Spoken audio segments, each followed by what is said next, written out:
welcome muli sa another episode ng Aling Oday's Kitchen. Gagawa tayo ngayon ng sweet and sour chicken.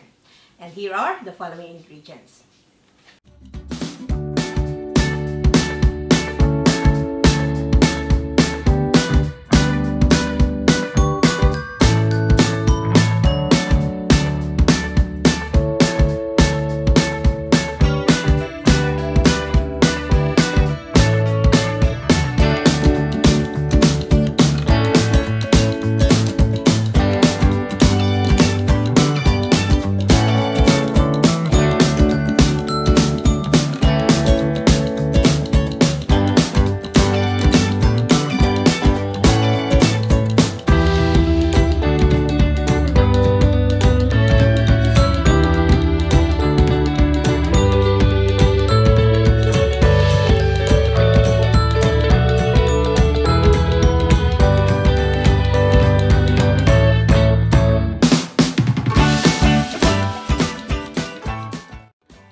Ang ating first step dito sa ating chicken, hiniwa ko to ng maliliit.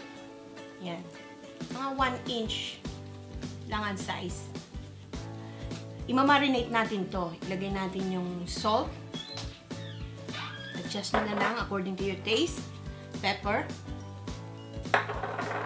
Yung ating soy sauce.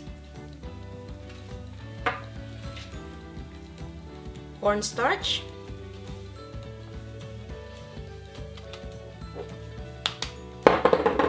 Yung ating egg. And haluin lang natin to. Make sure na mako-cover lahat ng ating chicken.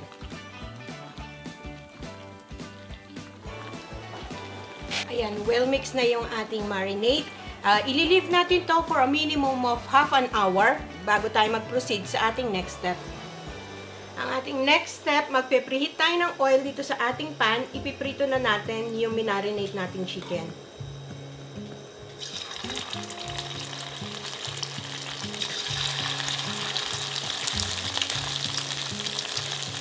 Papabrownin lang natin to. Ayan. Naprito na natin itong chicken.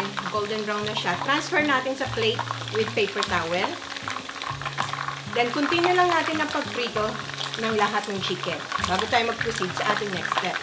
Ang ating next step dito sa ating separate pan, nagpainit ako ng oil.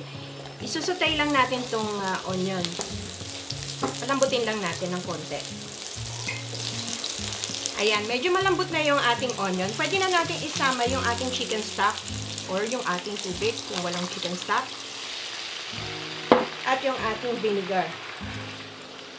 Hintayin lang natin itong kumulo. Huwag natin hahaluin hanggang sa maluto yung ating vinegar.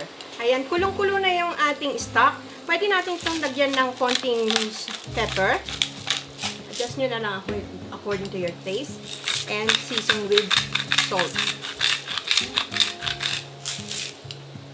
Pwede na natin ilagay yung sugar, yung ating honey.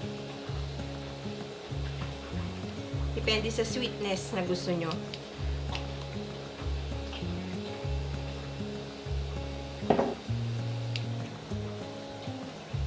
Then yung ating ketchup.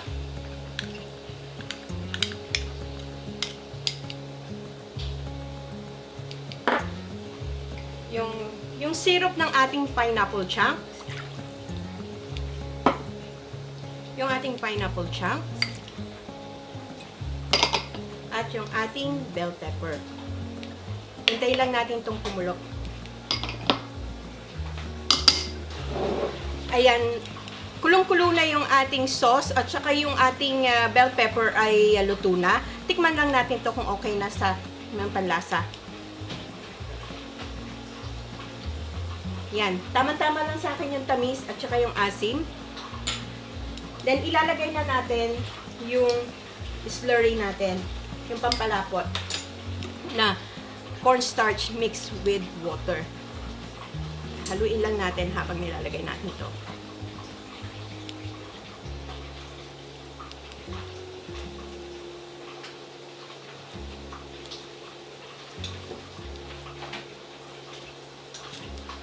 Then, i-simmer uli natin to. hanggang sa kumulo.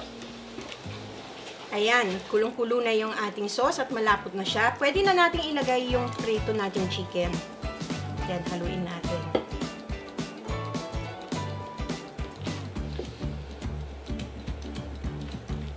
And this one is ready for serving. Ito na ang ating quick and easy sweet and sour chicken. Sana magustuhan niyo itong recipe na ito and share it with your friends. Ako po si Aling Oday. Magkita-kita ulit tayo sa aking susunod na video. Salamat! Bye!